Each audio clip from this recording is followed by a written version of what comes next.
मला असं वाटतं की ज्यांची इच्छा आहे की ही झाडं नसावीत, कदाचित त्यांना श्वास घेण्यासाठी काहीतरी दुसरी सुविधा असेल. कारण माझी नेसेसिटी आहे, मला श्वास घ्यायचा आहे, मला ऑक्सिजन लागतो. आणि श्वास आणि ऑक्सिजन जेव्हा कोरोना काळामध्ये विकत घ्यायला लागत होता, तो काळ खूप जवळून पाहिलाय.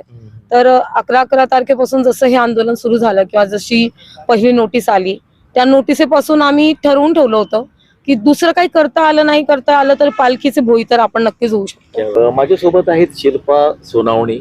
आपण बघू शकता की टी शर्ट्स जी आंदोलनाची ज्याच्यामध्ये घोषणा आहेत, काही बिल्ले आहेत आंदोलनाच्या संबंधित, तर अशी विक्री त्या करायला इथे आहेत.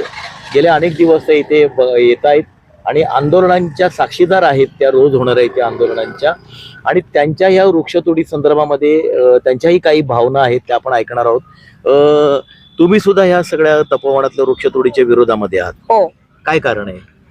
मला श्वास घ्यायला ऑक्सिजन लागतो. कारण की मला असं वाटतं की ज्यांची इच्छा आहे की ही झाडं नसावीत, कदाचित त्यांना श्वास घेण्यासाठी काहीतरी दुसरी सुविधा असेल. कारण माझी नेसेसिटी आहे, मला श्वास घ्यायचा आहे, मला ऑक्सिजन लागतो. आणि श्वास आणि ऑक्सिजन जेव्हा कोरोना काळामध्ये विकत घ्यायला लागत होता, तो काळ खूप जवळून पाहिलाय. तर 11 तारखेपासून जसं हे आंदोलन सुरू झालं किंवा जशी पहिली नोटीस आली, त्या नोटिसेपासून आम्ही ठरवून ठेवलं होतं की दुसरं काही करता आलं तर पालखीचे भोई तर आपण नक्कीच होऊ शकतो. आणि त्या दिवसापासून रोज येऊन बसायचो. पण मग येऊन बसलो तर मग यांचं काय पोटं भरलेले असतील, मोठ्यांची लेकरं, यांना असे रिकामे कामं सुचतात, असे बरेच जण म्हणायचे. तर माझी जी सम्यक उपजीविकाची पद्धत आहे, मी थॉटफुल टी शर्ट्स किंवा वस्तू विकते.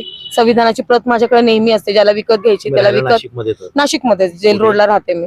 एरवी काय करता? एरवी मी कंटेंट रायटिंग करते, व्हॉइस आर्टिस्ट आहे. आणि एरवी हे सगळं चालते.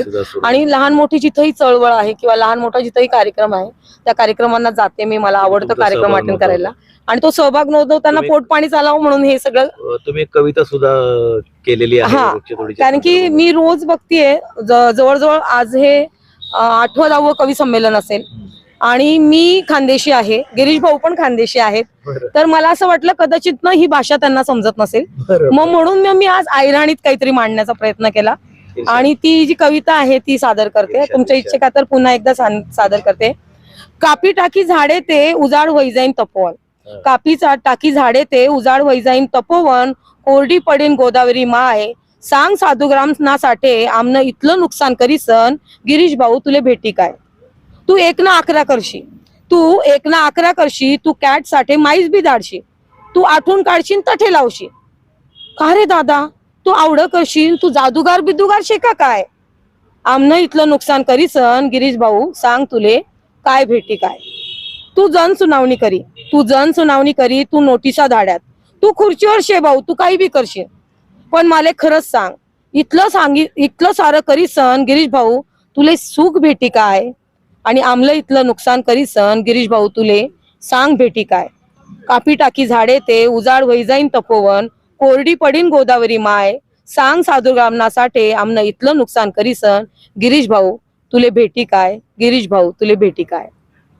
आपल्या भोवताली अशी खूप सारी माणसं असतात ज्यांच्याकडे आपलं दुर्लक्ष असतं. आपल्याला असं वाटतं की सामान्य माणसं आहेत आणि त्यांना कुठला आवाज असणार. परंतु शिल्पा सोनावणी यांनी आपली वृक्षतोडीच्या संदर्भातली भूमिका सुद्धा मांडली. आणि मंत्री गिरीश महाजन हे रोजच्या रोज वक्तव्य करून जे वृक्षतोडीचं समर्थन करतायत, तर त्यांना समजेल अशा भाषेमध्ये त्यांनी एक कविता सादर केली. आणि नाशिककरांच्या ज्या भावना आहेत त्या त्यांनी ऐराणी भाषेमध्ये गिरीश महाजन यांच्यापर्यंत पोहोचवण्याचा प्रयत्न केला. नाशिककरांचा आवाज नाही, किमान ही ऐराणी भाषेतली कविता जी आहे ती तरी गिरीश महाजन यांच्या मेंदू आणि हृदयापर्यंत पोहोचेल आणि त्याची ते दखल घेतील अशी आपण अपेक्षा करूया.